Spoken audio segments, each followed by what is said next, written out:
Աստղական նախ հայերին եմ անդրադառնալ ապրիլի նախատեսվածից ավելի երկար է դարձել լինելու, դուք ունեք մտահոգություն թե չէ մտածելի արտադրության դեպքից կունենանք թե ոչ, եւ արդեն հստակ է, որ կա պայմանավորվածություն կամ որ մոդուլային ատոմական են կառուցելու, դուք այստեղ չեք տեսնում ռիսկեր միայն այն իմաստով, որ միայն մոդուլային ատոմականները քաղաքացիական որևէ ենթակառուցվածքում չկան, բայց աստորեն Հայաստանում կառուցվել են։ Այստեղ դուք ունեք մտահոգություններ թե չէ։ Շատ լավ, շնորհակալություն։ Ուրեմն առաջի հարցի մասով հարգելի գործընկերներ, տեղեկացնեմ ձեզ, որ էլեկտրաէներգիայի սակագինը ամեն տարի որոշելուց ընթացքում հանձնաժողովը հիմք է ընդունում էլեկտրաէներգետիկական համակարգի օպերատորի կողմից ներկայացված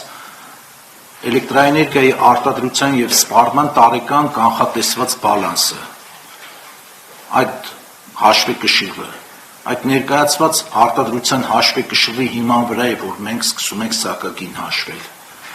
և էլեկտրաէներգիայի արտադրության և սպառման այդ հաշվեկշռում արդեն իսկ նկարագրված է տվյալ տարվա էլեկտրաէներգիայի արտադրության քաղաքականությունը և աշխատող էլեկտրակայանների հավաքակազմը, հետևաբար ունենալ մտավախություն, որ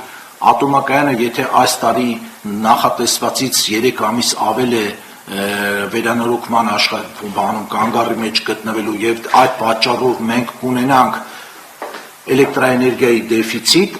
նման մտավախություն չունենք, որովհետև այդ բացը լրացվում է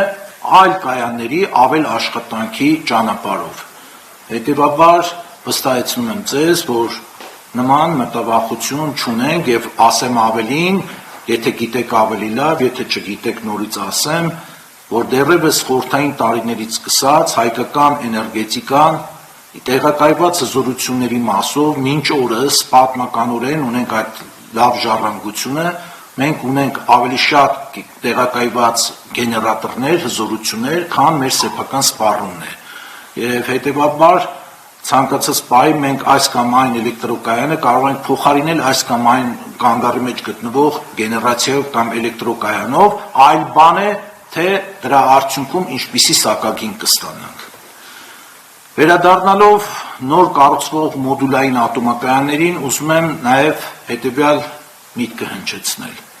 Այն, որ վերջին ամիսներին կամ վերջին ամսին ակտիվ քննարկումների առարկա է դարձել այս հարցը, դա օրինաչափ է և նորմալ է։ Բայց այս ամեն ինչի մեջ ինձ համար անօրինաչափ է և միգուցե նաև աննորմալ է հետևյալ երևույթը, որ այս մասին խոսում են բացառապես քաղաքական վերլուծաբանները և քաղաքական գործիչները։ Մինչդեռ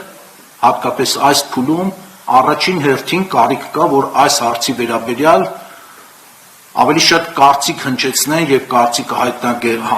կարծիք հայտնեն ոլորտի մասնագետները և հնչի մասնագիտական կարծիք, որովհետև ենթադրությունների, մակերեսային տենց գիտելիքների կամ սխալ տրված ինֆորմացիայի արդյունքում կառուցել տեսություն և հասնել միտեղ, որ այ նոր արհավիրք է հասունանում մեր հանրապետության և մեր ազգի գլխին, դա իհարկե լավ տեղ չի տանում։ Հիմա ավելի բովանդակային պատասխանեմ ձեր հարցին, որպես արդեն ոլորտի մասնագետ և որպես էներգետիկ։ Տեսեք, երբ որ 70-ականների կեսերին հայկական ատոմակայանը Հայաստանի Հանրապետությունում կառուցվում էր, իր տեսակի մեջ, իր ձևի մեջ ավելի շուտ, հայկական ատոմակայանը Սովետական Միությունում առաջինն էր։ Իսկ այն ժամանակ հասկանալի է, որ աշխարհը մեր համար սկսվում և ավարտվում է Սովետական Միության շրջանակներում։ Եվ եթե պատկերացրեք այն ժամանակ այդ առաջինը լինելու փաստով պայմանավորված, այն օրերի հայ ղեկավարները հրաժարվեին ատոմակայան կառուցելու գաղափարից կամ այդ փխրուն հակափաստարկներից ելնելով չթողեին, որ կամ չգային համաձայնության, որ Հայաստանում ատոմակայան կառուցվի, իսկ առանձնահատկությունը ինչու՞մն էր հայկական ատոմակայանի, որ առաջին անգամ 8-ից 9 բալանոց սեյսմիկ գոտում պետք է կառուցվեր ատոմակայան Սովետական Միությունում, եւ առաջինը կառուցվում էր Հայաստանի Հանրապետությունում։ Չհամաձայնվեին։ ինչ հետևանքներ կբերեր դա մեր անկախության այս 34 տարիների ընթացքում դժվար չէ արդեն ենթադրել։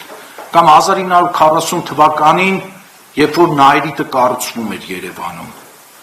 Սովետական Միությունում էլի տարբեր կաուչուկ արտադրող գործարաններ էին կառուցվել, բայց Երևանում կառուցվող Նայիրիտի գործարանը իր սկզբունքով կաուչուկի արտադրության մասով լրիվ նորություն էր։ Առաջին անգամ էին կառուցում, այսինքն քրոնոպրենային հիմքով էր կաուչուկ արտադրելու եւ ոչ թե բութադիենային հիմքով։ Եվ վերջապես ամենահակափաստարկներին են պատասխանում, էլի իմ լսած այս ընթացքում, այդ որ աշխարհում առաջին անգամ են կառուցում ամերիկացիները, դեռ չունեն այդպիսի մոդուլային կայաններ, առաջինը մեր վրա են կառուցում, մեզ փորձաճագարի կամ փորձարկում են ուզում անել, ես լուրջ չեմ վերաբերվում դրանց, որովհետև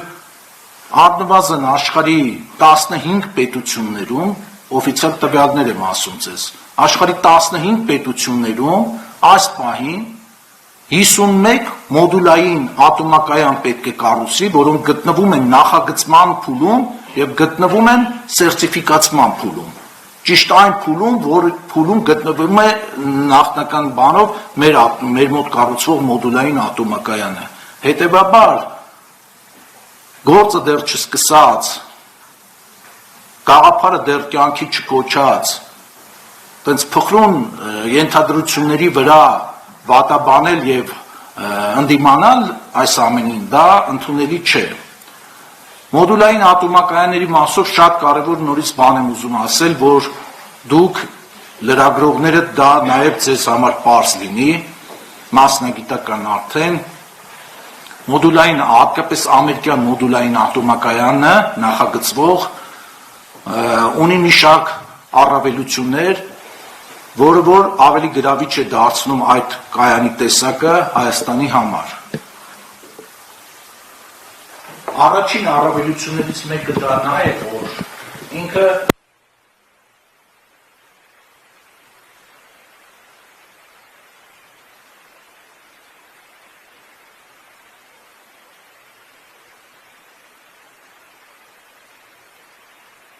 եւ այլն մարդու միջամտություն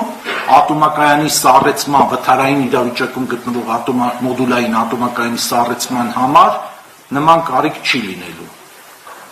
Երկրորդ, մոդուլային այս տիպի ատոմակայանները 80-ից 90%-ով իրենց հիմնական բաղկացուցիչ սարքավորումները եւ մասերը արտադրվելու են արտադրող գործարաններում։ Եվ միայն տեղափոխվելու են տարածք այն երկիր, որտեղ որ պետք է տեղակայվեն եւ լեգոյի սկզբունքով հավաքվելու են դրանք։ Այսինքն եւ ժամանակի մեջ շինարարության, եւ շինարարության սխալանքի, եւ անվտանգության առումով սրանք շատ ավելի բարձր դասի ատոմակայաններ են, քան այն ինչ որ այսօր ունենք։ Եվ հատկապես որ այս մոդուլային ատոմակայանները պետք է հողի մեջ ստորգետնյա բանում կառուցվեն ռեակտորային մասը։ Եվ վերջապես երրորդ ամենակարևոր հանգամանքներից մեկը մի բան է ունենալ 440 մեգավատանոց ատոմակայան, մի բան ինչը որ մենք այսօր ունենք, եւ մի բան է ունենալ ենթադրենք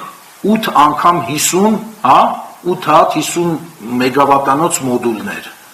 որովհետև էլեկտրաէներգետիկական եւ էներգետիկական ռեժիմների կառավարելիության տեսանկյունից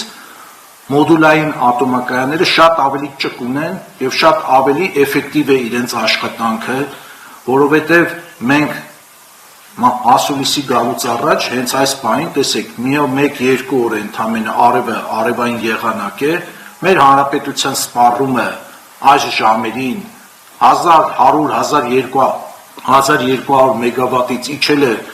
700 մեգավատ, 650 մեգավատ, բայց դրա փոխարեն շատ զիլ եւ ամբողջ զորությամբ աշխատում են մեր արևային կայանները, ինչի արդյունքում մենք ստիպված ենք լինում բեռնաթափել մեր ջերմային կայանները, նույնիսկ Երևանի ջեկը առավոտից անջատել ենք, բեռնաթափել ենք մեր գործող ատոմակայանը, որը որ շատ վատ աշխատանքային ռեժիմ է անթույլատրելի, բայց ստիպված ենք գնում դրան։ Իսկ ահա երբ որ կունենանք նման փոքր մոդուլային կայաններ, մենք պարզապես բեռնաթափելու խնդրից կկարողանանք մեզ ազատել։ Այստեղ երկու տարբեր խնդիրներից եմ ես խոսում, պարզապես բացատրում եմ, թե մոդուլային ատոմակայանը ինչով է լավ եւ ինչ ճկունություն եւ ինչ առավելություններ ունի մեր նման երկրների համար, որոնք մեծ էներգոհամակարգ չունեն հզորությունների տեսանկյունից եւ այնպես որ շտապել եւ գնահատականներ հնչեցնել միանգամից ատոմակայանի մասով խորհուրդ չի տա եւ վերջին հաշվով դեռ ժամանակ կա, հետո մի կարևոր փաստարկ էլի տպավորություն է ստեղծում երբեմն, երբ լսում ես մեկնաբանություններում, որ վաղը չէ մյուս օրը մենք մեր գործող ատոմակայանը փակելու ենք եւ վաղը չէ մյուս օրն էլ նոր մոդուլային կայան ենք կառուցելու։ Նման բան չկա։